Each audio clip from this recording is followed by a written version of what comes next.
Hey guys, it's Alex here, and I'm back with this FM investigation for the second season. Just gone straight through, not stopping at January, just to sort of speed it up a bit.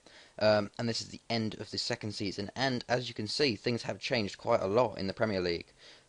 So for the second year running, Chelsea do win the Premier League, but not by as big a margin, and Man City do come second.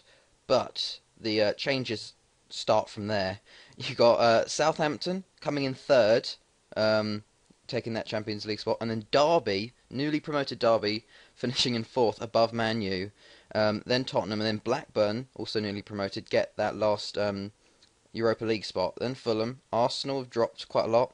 Everton, Newcastle, and Liverpool, they're like mid-table teams. West Brom, Palace, Sunderland, West Ham, Villa, Swansea, Cardiff, and Wigan all get relegated there. So yeah, it's been definitely a big change in the league this time, especially up around this top six area, apart from the top two. If we look at the player stats for the league, Jack Robinson from Liverpool, the left back, got best average rating. John Stones, Klein, Henley, and McEachran.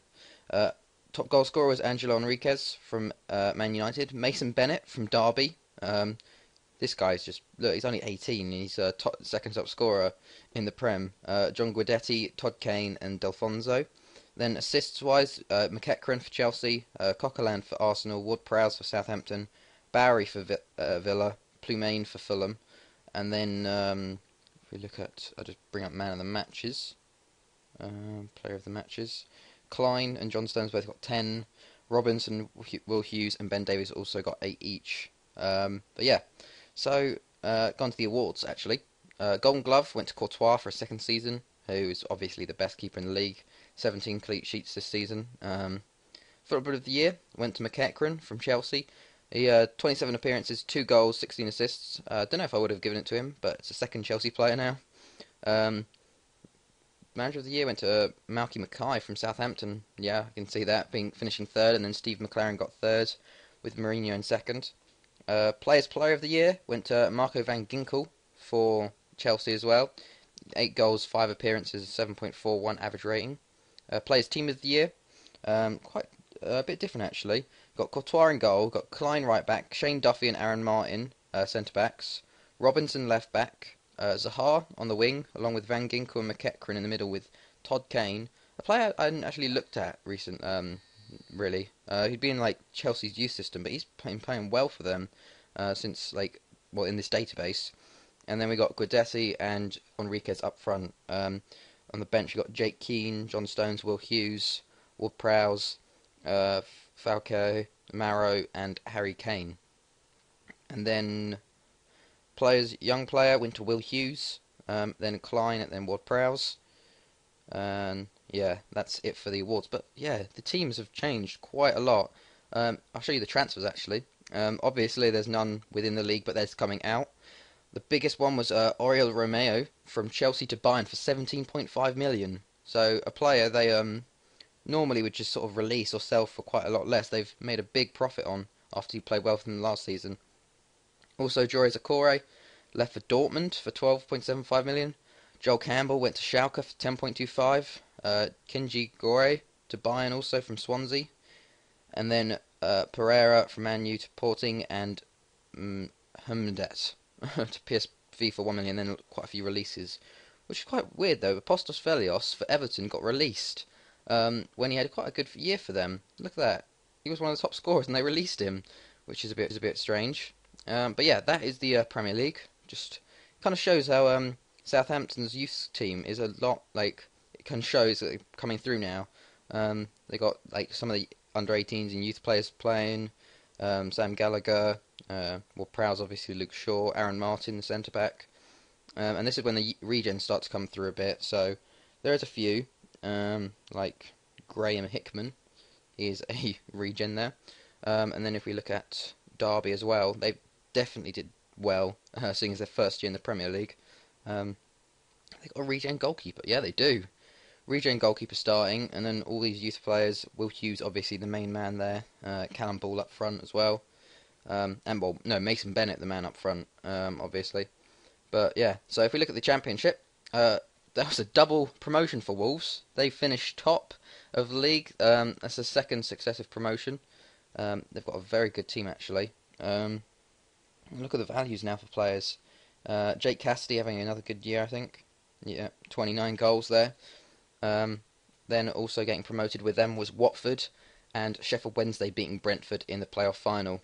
And for Hull, it's a double relegation. They get relegated. QPR missing off on that as well. Some big teams down there, like Norwich. Look at that. Norwich are down there. They're mid-table. And Hull got relegated. And then the other relegated team, trying to figure out who it was now. Stoke, they're even lower than Norwich, so they didn't do too well. League One, Coventry, after their 10-point deduction, they finished top. Then Sheffield United and Burnley get relegated, Crewe missing out as well, again. Gillingham, Crawley, Shrewsbury and Leyton Orient getting relegated. League 2, Mansfield, Barnet, Wickham and Torquay. And then getting relegated was Morecambe and Rotherham. Squirrel Prem, Chester and Nuneaton go up, while Alfreton, Woking, Cheltenham and Aldershot go down. Squirrel North, Bury Town and Gateshead go up. Hednesford, North Ferriby and Guiseley go down. And then Squirrel South, Hayes and Yedding, Ebbsfleet and Dartford, Sutton and Bath go down. So that is the roundup of the leagues. If I go to the cups, I don't think we have the Johnston Paint Trophy, Coventry won. The Community Shield, Chelsea beat Man City in the final. And the Capital One Cup, Chelsea beat Man City in the final. No sort of Brentford and Wolves last year. And then the FA Cup, Man U beat Southampton 3-2 in the final. So they're still sort of dominated by the big teams, well, like just this year. If we go into the senior squad, if we go to the Champions League, just going to get there. Squad. But yeah, if you look at the values for some players, look at that. 25 million for Courtois. Van Kinkel's worth 15. Chalobah's worth 14.5. Omaruo worth 10 million. Kind of just shows like what it can do for you. Champions League was not a good year for the teams. I think if we go to the playoff, was the English team? Tottenham lost out to Trabzonspor from Turkey in the playoff. Group A, nothing. Group B, Group C.